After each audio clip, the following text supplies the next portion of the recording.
Morning, everybody. I believe today is the 7th of January. It is 2021. We're going to talk a little bit about antennas today and some of the related issues. Currently, I drive the latest body style of Cascadia. Excuse me. And I'm searching for the elusive range that I always want. I want more. I can never be satisfied with 10 miles. I can never be satisfied with 15 miles, 35 miles. There's more to be had, and I'm still searching for it. So every now and then somebody would say something that would spark a little light in my brain. I'd go study it up a little bit and look and stuff. And come to realize a few things over these last 6 months or a year. I've been really kind of more interested into the antenna side of things the last couple of years because I've gotten into bigger radios. But some of the issues I see popping up all the time, and I'm now learning more about it. Some of you guys probably know all this shit for long ago, but I'm just now really getting into it on my own, reading and understanding stuff. I mean, I bought the Bible for ARRL or AARL, whatever it is, and I opened that up, and about 20 minutes later I closed it because I need a college degree to read it and understand all the high-tech shit that they're getting on in there with it. So they almost need a antenna book for dummies is what they need. It'd be nice if they had it to take all the high-end terms and dumb them down a little bit. Because, I mean, unless you have some sort of a college degree or electronics degree, some of those words are just going to befuddle you. Because I found myself, I'd see a word that I didn't know what it was. So what I'd do is I'd set the book down, go to a dictionary, open it up, and say, oh, okay, that means that. Now I got to go back to the book and start reading the paragraph that I was in the first place to understand that one word where I was. So it'd be nice if they had an antenna book for dummies. But anyway, this antenna stuff we're going to talk about, I'm going to try to keep this brief. It'll probably be a 20-minute video. I'm going to start off with ground plane. So many people have a misconception of what ground plane really is. Now, I'm not, if I say it incorrectly, I said it incorrectly. But counterpoise, same thing.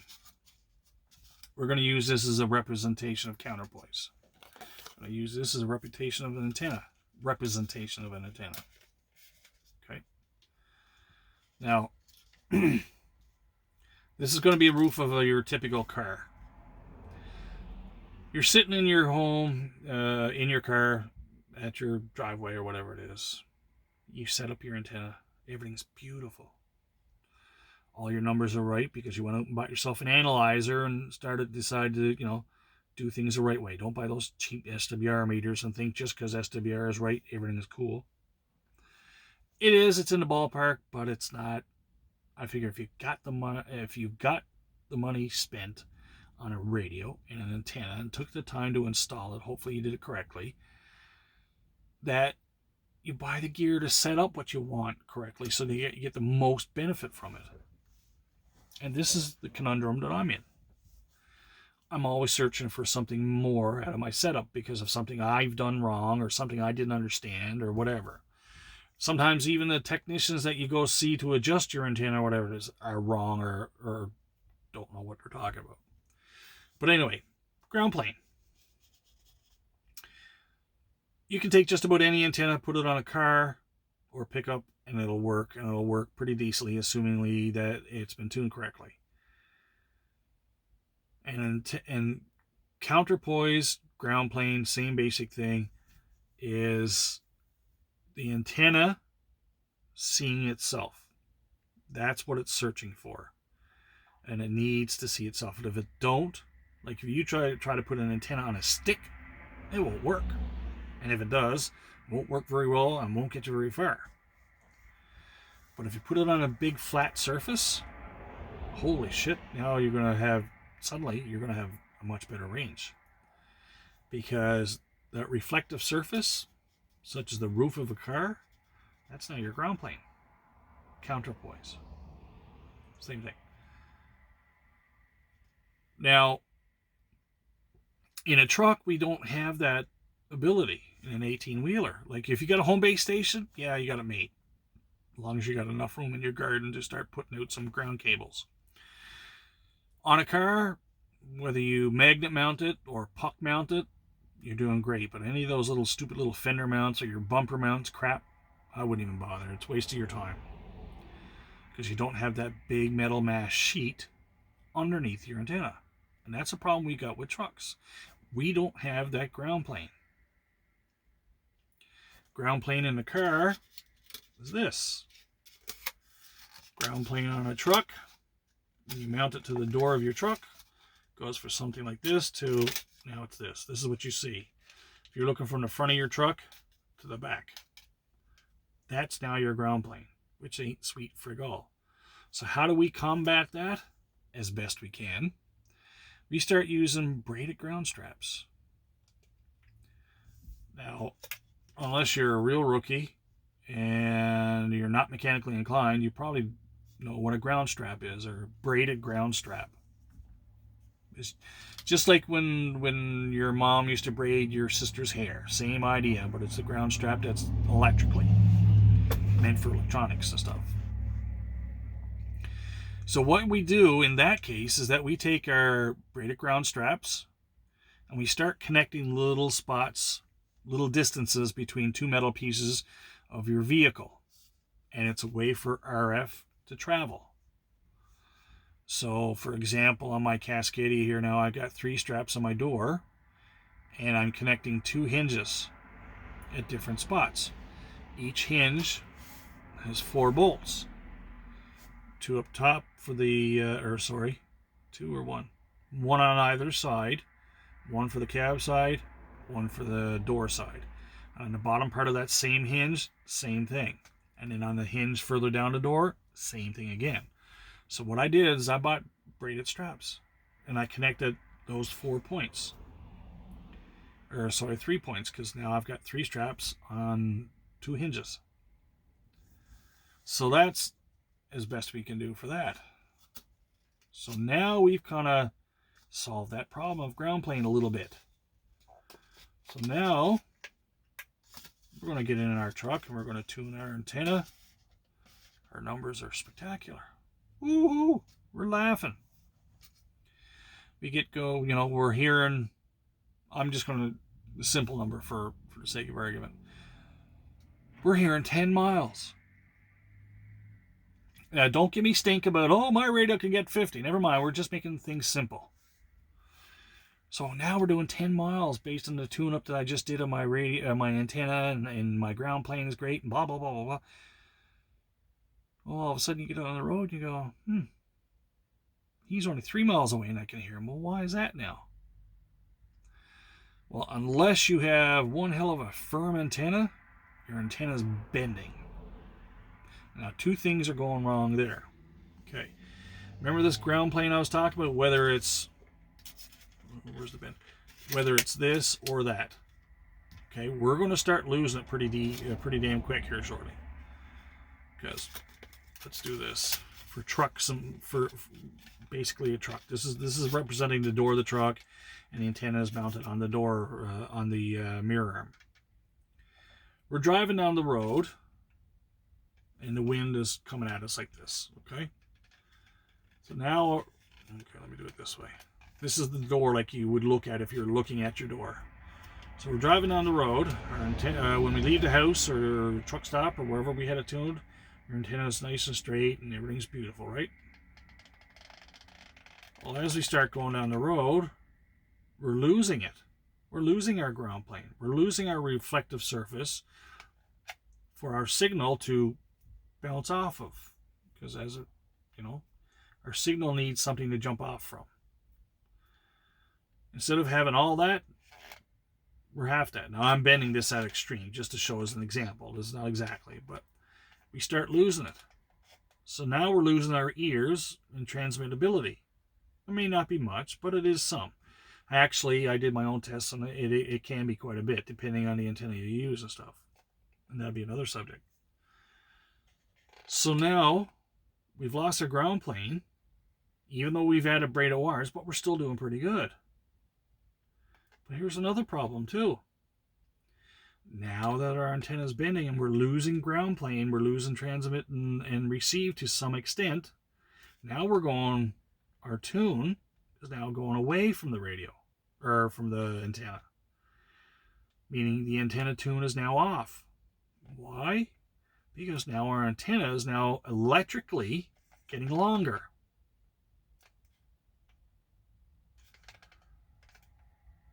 And because our antenna is electronically getting longer, that throws off our tune, which throws off the receive and transmit ability of the antenna to some degree.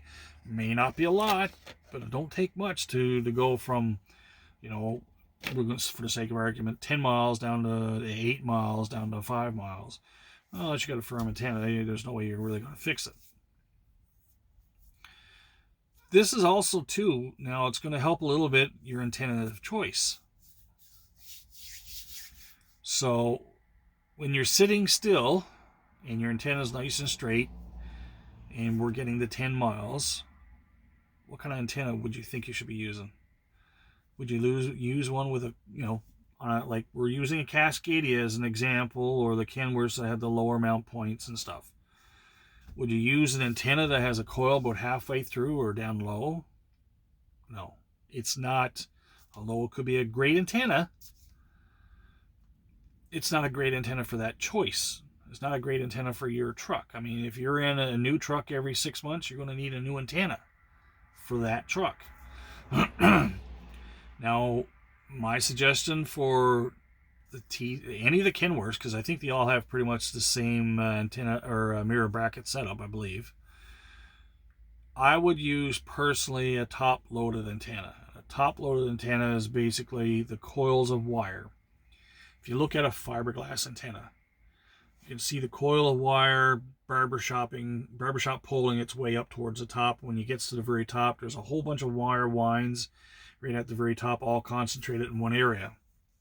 That's considered a top load. Looking at a Predator 10K or a Monkey Maid or a K40, those are all considered mid-load. So if you want range, you're going to have to go tall and you're going to have to go top load for these low mounting situations. So now that we've got our antenna tuned and you're happy at sitting at the truck stop, and now you go down the road and your antenna is tuned and you're not hearing as well because your antenna is bending a little bit. It's because it's electrically longer and your antenna tune is off.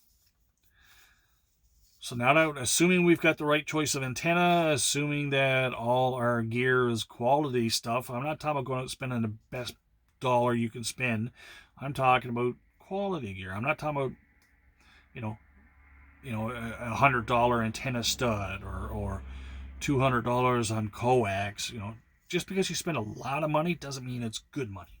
But we'll assume that everything is good. Your coax is top notch. The way it was connected to your PL259s is all great and stuff. There's none of this half-assed, just pinch it together stuff. And we got a top-loaded antenna, and our bracket is well adjusted or nice and tight and clean. And we're not getting the transmit and receive we like. It's because the antenna, like I said, is now electrically longer. So how are we going to fix that? Best way to fix that I can think of right now, I would suggest probably going to an antenna shop, or a CB shop, I should say. Find out if they got an analyzer. Chances are they do. Hopefully they know how to work it. Don't get stuck with SWR. SWR is basically what leaves your radio and gets reflected back from your antenna. It doesn't tell you how good your antenna is doing. It just says, I'm okay, so I'll transmit some power. It may not be all of it either, because some radios will not even let you transmit full power if everything's not set up correctly. But assuming it all is. So anyway, I would go to a CB shop and get a tech to come out, sit in your truck with you, and show you your antenna tune as you're sitting there on your favorite frequency that you use all the time, and show you the tune as it sits. Now tune it. We're going to use channel 19, for example, 27185. So we're going to say that your SWR is going to be 1.2. We're going to say that your 50 ohms, which is your resistance, is where you want to be. A point or two above or below is not going to hurt. And your resonance is how well that antenna is actually tuned. Not SWR, but the resonance point. If your SWR is low, chances are your antenna is probably close. But I can pretty much guarantee you, if your resonance is dead on, your SWR is going to be even closer. So we'll just say you got 50 ohms of resistance. You've got your resonance is dead on 0, which is where you want to be. And your SWR, we'll say, is 1.2. It should probably be almost 1.0, but we'll say 1.2. And your return loss, according to that analyzer, says you're getting 35 decibel of return loss. Okay, we're perfect sitting at a truck stop. We're loving it, right? We're going to get out and have ears for miles. 30, 40, 50, 60 miles. Plus skip. God knows, that could be anything. As soon as you start going on the road and your antenna bends, now your whip is off. So the best way, I think, to fix that is get your guy out with the analyzer, get him to put a piece of string on the top of that antenna, bring that into the cab, and show you with the analyzer on your tuned frequency right now. Start pulling back on that antenna, on that piece of string, and watch your antenna bend and watch your tune change. Now your 10-mile antenna range, for the sake of argument, is now down to 8 or 7 or 6 for that frequency that you usually use. Well, now you're kind of pissed off because you're going, what the hell? I just spent all this time and money on this gear and a technician time to, revamp my radio and tune my antenna. All of a sudden, I can't get out like I was at the truck stop. What the hell's going on? So, with that string test, you can do that.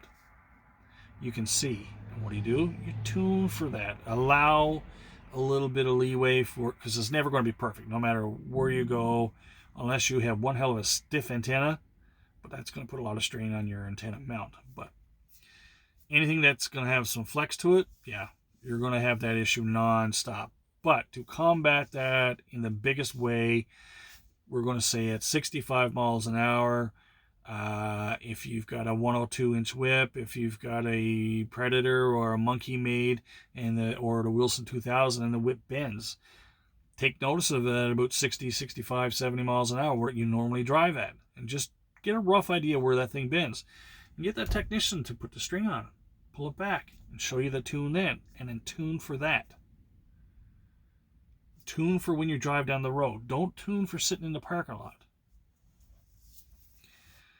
So, those are a few things that I think you gotta keep in mind. Oh yes, the good old wire from the antenna bracket down to your chassis trick. If you're taking a wire, you'll say 8 gauge, 10 gauge, 14 gauge, doesn't matter, and you run a length of it from your antenna bracket, doesn't matter what truck it is, down to your chassis. We'll say, for the sake of argument, that piece of wire is 5 feet long. Now, your antenna is going to look at that and going to say, okay, now I'm 5 feet longer, so let's tune for that. So you tune for that, but you're still not very good. You're less noise because, you got to wait for static to get away.